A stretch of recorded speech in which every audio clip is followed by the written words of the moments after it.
Hello, I'm Tomm Adams. I'm Head of International Pensions and Benefits at Blick Rothenberg, and today I'm joined by Martin Reynard, Senior Pensions Manager, and we're going to be talking about what we expect to see in the budget. So Martin, tell me, what's the size of the prize here, and would going after pensions in the budget help to close the gap in the nation's finances? Latest figures, formal official figures that we have from HMRC date from 21-22, some 3 years ago now. So it currently costs the Treasury something in the order of £45 billion to give tax relief on contributions, with a further £22.6 billion attributable to the fact that employers don't pay national insurance contributions on their pension contributions. Mm-hmm. What are the levers that the Chancellor could pull here, do you think? Well, first and foremost would be to look at reducing the tax relief that's given when contributions are paid. I mean, currently, tax relief is given at an individual taxpayer's so-called marginal rate of tax, so that could be tax relief on contributions of 20%, 40%, 45%, and even in strange anomalous situations as much as 60%. So it could be reduced to, say, just giving everyone the same rate of tax relief, the basic rate of income tax, and the Institute of Fiscal Studies suggests that could save £15 billion a year. Alternatively, one could go for a fixed rate of more than the basic rate. Anything up to 33% would save money and also allow perhaps the Treasury to direct some of those pension tax relief towards lower earning basic rate taxpayers to encourage them to pay more into pension, because it's generally accepted that people just don't put enough into pension by and large. Having said all of that, the Times is reporting that the Treasury is reining in on the idea of reducing tax relief on contributions because of the impact that would have on public sector workers. And indeed the IFS itself cites an example of a senior nurse who is earning £45,000 a year, and by any measure a basic rate taxpayer, would nevertheless, if the tax relief on pensions was capped at the basic rate, would find themselves saddled with a tax bill of £1,000 a year for a basic rate taxpayer. What we've also seen in recent years with NHS senior consultants is that the system that seeks to cap tax relief on contributions and ultimately benefits paid means that it's just not worthwhile senior NHS consultants doing overtime, and indeed many, it was simply more cost effective to retire, sit at home and receive a pension rather than come to work and earn a salary. So that's really interesting then, that this concept of bringing in a flat rate of tax relief, it's been bandied about for quite a while, I think, and whether it's 20%, 30%, 33%, it's been studied academically. I think, correct me if I'm wrong, but Rachel Reeves in her shadow chancellor days, I think, kind of got behind this idea as well. So it's kind of a big deal that this has been effectively taken off the table for now. What are the other approaches that you think the Chancellor could take? Well, the other aspects of the pension system where tax breaks currently arise are that pension funds themselves as investment portfolios. There is no capital gains or income tax to pay on those investments. That to bring in those kind of tax charges across pension schemes might be a challenge, but an option might be for the Treasury to simply look to levy, if you like, a wealth tax, to take a modest percentage every year of the value of all pension funds, in the same way that pension scheme administrators, their fund managers, the pension scheme providers themselves are all taking off percentages. Why not the Treasury too? The total value of UK pension funds is put at around 850 billion, if not £1 trillion. A simple 1% annual levy would raise £8.5 to £10 billion a year, year in, year out. When you come to retirement, whilst substantially your pension in payment will be subject to income tax.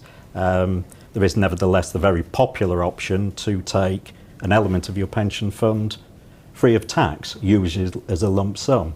But there is a limit, and it's 25% of your fund up to a monetary amount, which for most people will be £268,275. That current system of tax relief or tax exempt lump sum costs, the IFS believes, costs around £5.5 billion a year. To reduce that 268,275 to £100,000 would save about £2 billion a year in the longer term. And finally, in very much the sense of the word, on death, pension funds themselves are not currently a focus for inheritance tax. That isn't to say that they are tax exempt on death, and certainly if you die at or after age 75, those who may succeed you and inherit your pension funds can expect to pay income tax on what they draw down. But on death before age 75, currently, by and large, pension funds can be passed on tax-free, although there is a limit on how much of that can be paid tax-free as a lump sum. And what do you think is most likely to happen? I'm not convinced, as some will report, that inheritance tax will be charged to pension funds. And arguably it doesn't need to. There is already a system, as I've explained, that certainly on death before age 75, the outcome from a tax point of view is ultimately those pension funds, when drawn, will be subject to income tax. It would be far easier, I would suggest, for the age 75 pivot age to be reduced.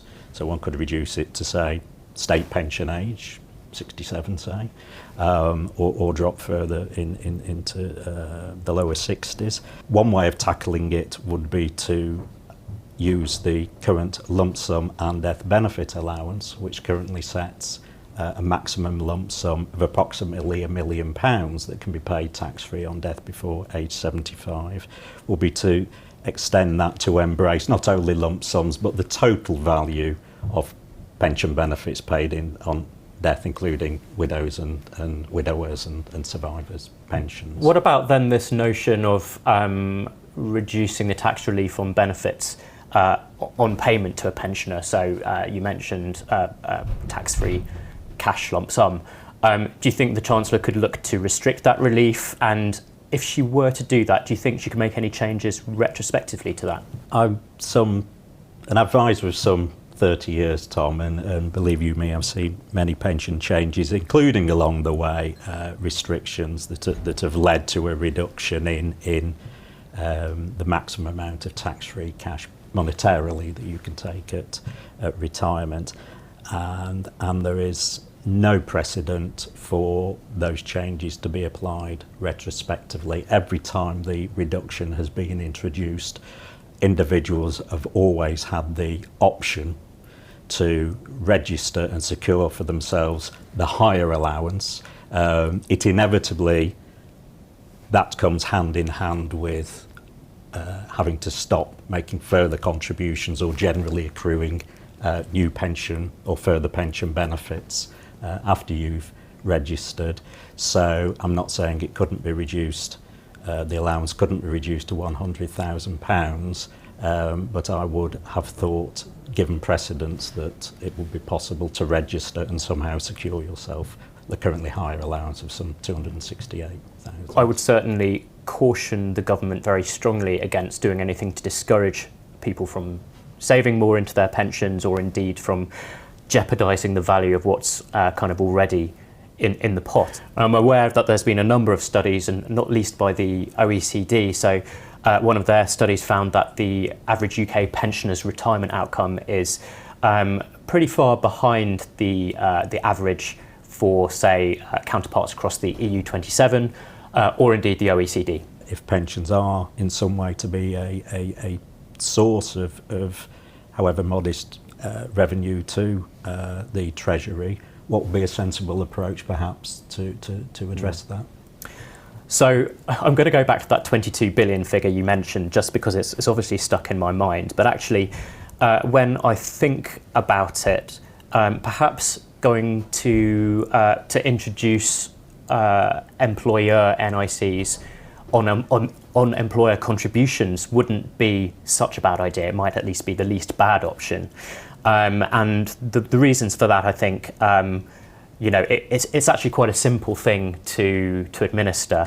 This is something that could be calculated easily. It doesn't depend on the individual worker's level of taxable income, and most importantly of all, it doesn't directly impact the value of the member's pension pot. True, you say that to a point, although of course if the result is an employer's pension costs are increased by 13.8% because of the levy of the national insurance charge, undoubtedly some employers will feel the need to reduce their pension contributions to compensate for that, leading to a reduction in what ultimately gets paid into the pension plan. Yeah, so I concede that some employers might look to reduce their employer contribution over time to try and offset some of that cost. And perhaps, a sort of compromise might be to levy the NICs on the portion of the contribution that relates to salary above £50,000. So you could restrict the NICs to contributions made above that, and that might go some way to close the gap whilst also discouraging employers from cutting their contributions too much. One thing I would just say is that employers who are looking to reduce any benefits, they may need to get some legal advice around this. And more generally for employers, what perhaps should they be thinking about just now? So I think employers, and particularly here I mean HRDs, comp and bends managers, pensions managers, I think they can be doing probably three things at the moment. So number one is looking at employee communications and what's going to need to change in the event of any wholesale changes to the system, and perhaps what messaging needs to go out quite soon after the budget. The second is to review the benefits policies generally. So again, if there is going to be a cost to the employer of maintaining the same level of benefits, is that something that they can afford? Does that need to be costed out? And what approvals do you need to get from sort of senior stakeholders to do any of that? And then the third is really to think about how you're going to work with your payroll function and with your pensions vendors to get everything lined up for any changes that you do need to make.